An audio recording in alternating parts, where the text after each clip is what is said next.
Hello jewelry makers. Today I'm going to show you how to make a wirework toggle out of 0.6mm wire that we get in the kit. We've also got some really beautiful chalcedony druzy slices in this kit, and they are going to form the round or looped section of the toggle and make a really beautiful feature. What you will need to have to hand is a pair of round nose pliers, a pair of cutters. In this case I've got some flush cutters, and you can have both a pair of chain nose pliers and flat nose pliers, although one of those two will be sufficient. I just find having both to hand makes it a bit easier.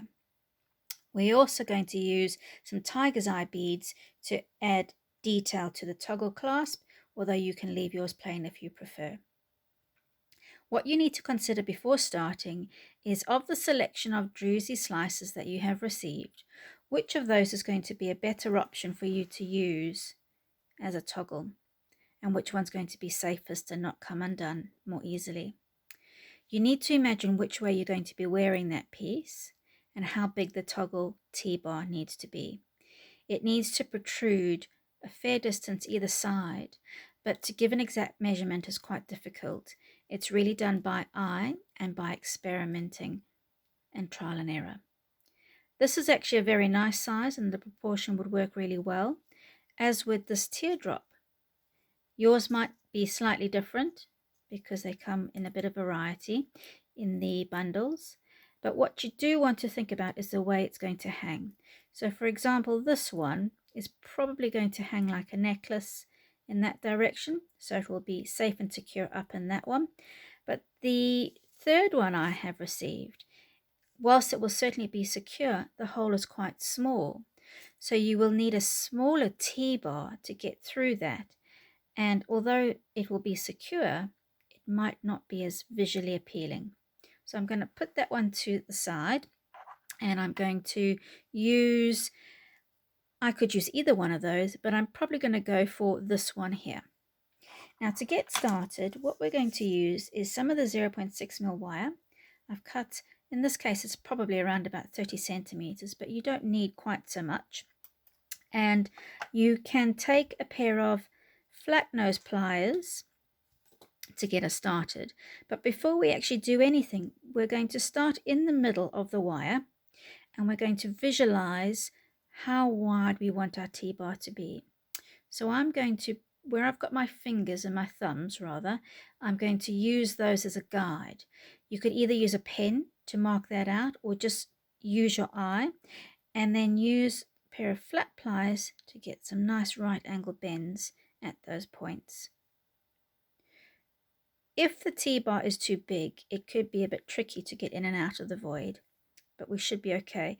What you want to make sure of is that when it goes through the hole, and it can go through at any angle, it will fit through, and it will fit through neatly and easily, but not too easily that it's going to fall out.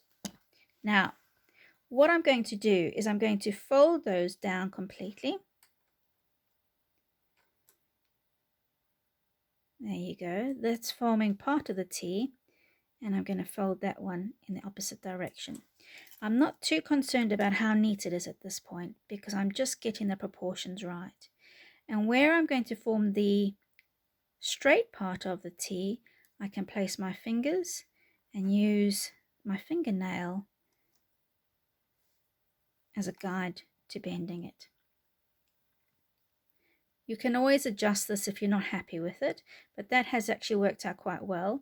And this is when I can start to consider being a bit neater. So using my flat pliers and my fingers, I can actually just squish the wire down into position. If you were using a thicker wire, such as a 1mm or 1.2mm, you would actually find that you get a lot more strength from just the wire itself. But because we're using 0.6mm wire, we actually need to add strength into it. So to do that, we're going to do a little bit of twisting and even some wire wrapping to add that strength to the actual piece. So initially I want to twist this long section here together, and that's because if I start to twist anywhere else, the whole thing will actually slip out of shape. And this is where the opening is, so this I want to secure first. So pulling the two wires apart ever so slightly but at even angles, I'm pinching that area there and I'm going to twist. Now, the aim is to twist a long piece of wire, but you can actually use both hands or either hand, whichever is more comfortable for you, to get that twisting action going. There you go. Now I don't want to go too far along because I'm going to add a loop to that section, but that's nice and secure so that I can now move on to the T-bar side of the toggle. Instead of using my fingers, I'm actually going to use my pliers to help me with twisting this section here. So I'm going to place my pliers over both wires and start to twist. And you can gently move your pliers along as you're going, or you can hold them at the end and twist the whole lot. And the twist actually moves down the bar itself. And I'm going to stop there. Now what I haven't done is I haven't added beads to this design, but if you did want to add beads to yours, you would add them on before you twisted this section here, and you would slide it into position up to there and then begin your twisting. I'm just going to do the same thing on the other side.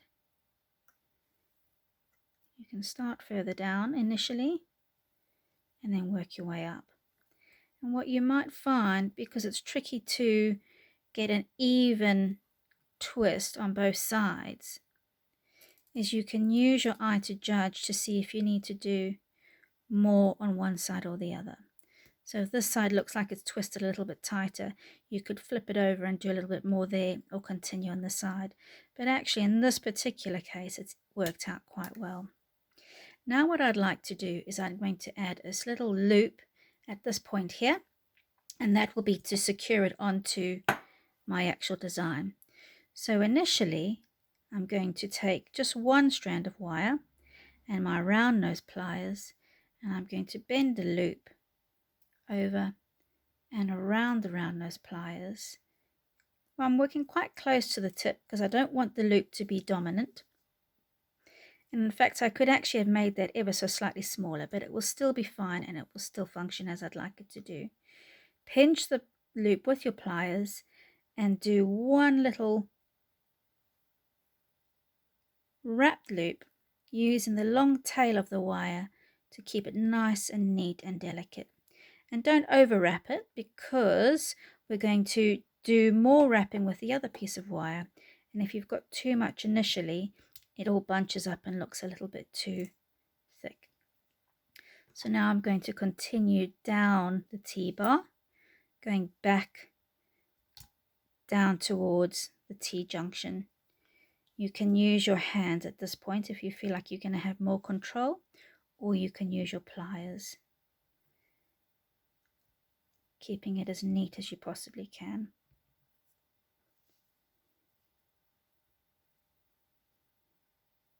There we go, and just keep on going. I find at this point I'm going to swap hands and continue to go around. Now if you've got a very long tail left of your wire, what you can do is you can continue to wrap along here. You might actually prefer to leave it as is with a twisted design because it then has a little bit of a nautical feel. So if that suits your design, then do so. Or what you can do is take the excess here and actually work your way along and twist there. But I'm going to show you how you might add in a bit of extra wire if you don't have an extra tail. So if we take a little bit more, take it around the T at this point here, and then you can just start to wrap very neatly all the way to the end and keep on going. And I'll show you one I prepared earlier. There you go. So that one's gone all the way to the end, and I'll just continue on the opposite side. And the easiest way to finish it off is to simply just trim it off. If you've got a bead on your design, you can actually tuck it underneath the bead, or if you've got a little bit of a hole or loop at the end of your toggle, you could actually feed the wire through that little hole.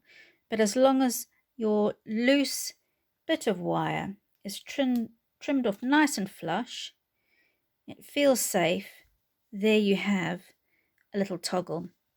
Now what you can do with that is add it onto your chain detail or onto your bracelet. What the main thing is that you definitely need to have a loop on both sections with some sort of a hinge, because that really means that it's easy to manipulate through the loop section of the toggle. If it is a stiff and structured design, it becomes a little bit more difficult to open and close. So certainly make sure that you have a little bit of a hinge or movement within your toggle. And that's that. Enjoy.